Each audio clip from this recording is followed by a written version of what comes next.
Bom, será que a correção monetária do seu precatório é benéfica para você? Muito prazer, meu nome é Diego Henrique, eu sou supervisor do comercial aqui da Precato e hoje o Precato Responde é comigo.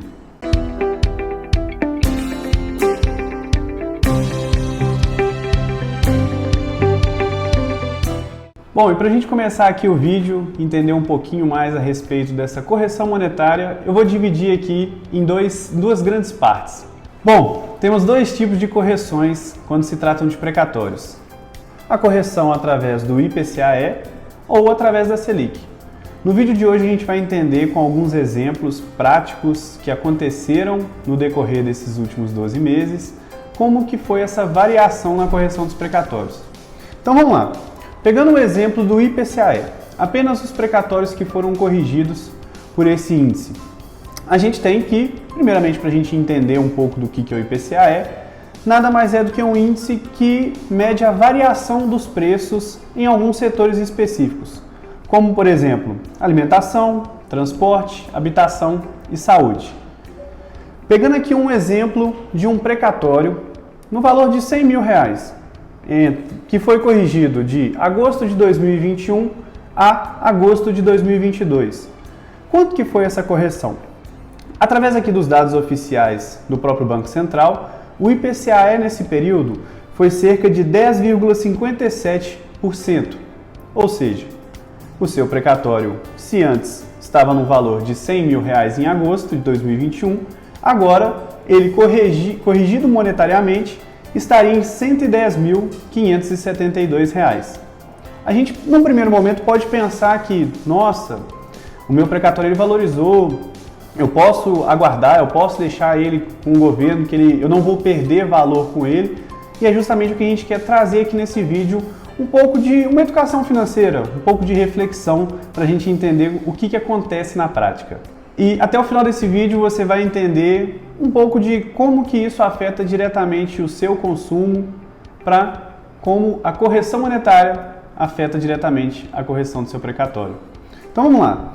Vamos pegar um exemplo prático do que aconteceu. Eu peguei aqui alguns dados do IBGE acerca das variações de alguns alimentos em específico.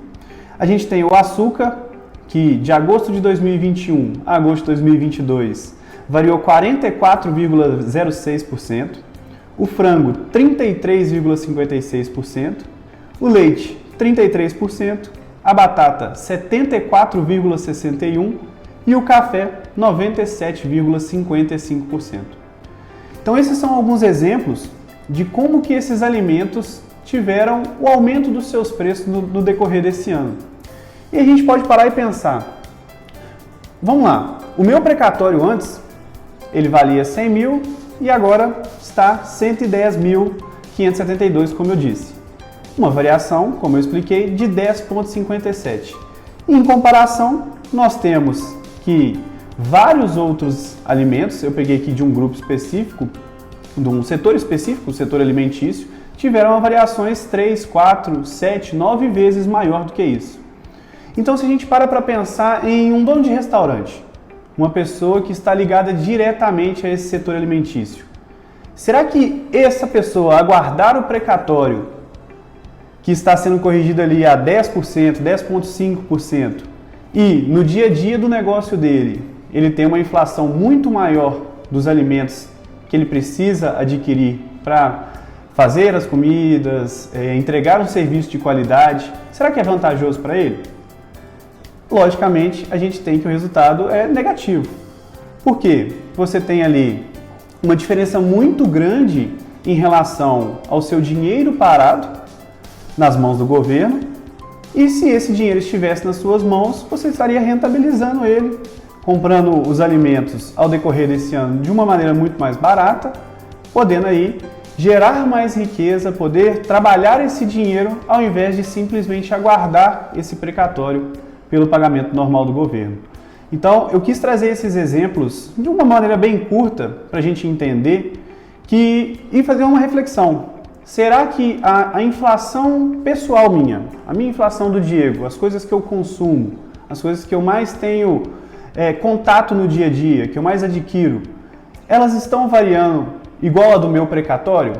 Porque, como eu disse, o precatório ele é atualizado pelo IPCA, que é uma junção de vários setores. Então, se eu utilizo mais de um setor em específico e esse setor varia muito, acaba que, para mim, não compensa deixar o meu precatório lá parado. Porque a correção ela não vai ser proporcional ao que seria se eu tivesse com esse dinheiro em mãos. Então eu quis trazer aqui para vocês um exemplo claro e específico do setor de alimentos, que eu acredito que assim é o que a gente mais tem contato no dia a dia, afinal a gente não deixa de comer, para a gente entender um pouco mais a fundo. E com itens básicos, a gente pega o frango, o leite, o açúcar, o café, a própria batata. Então a gente tem ali que são alimentos que estão no nosso dia a dia, todos os dias, na nossa rotina, que sofreram variações muito grandes e que a correção do precatório, infelizmente, não acompanhou. Justamente pelo quê? Pelo fato de ter uma composição de vários setores. Então, alguns setores reduziram, alguns setores aumentaram, mas fato é que os alimentos, as coisas que eu mais tenho o costume de consumir, tiveram uma variação muito mais brusca.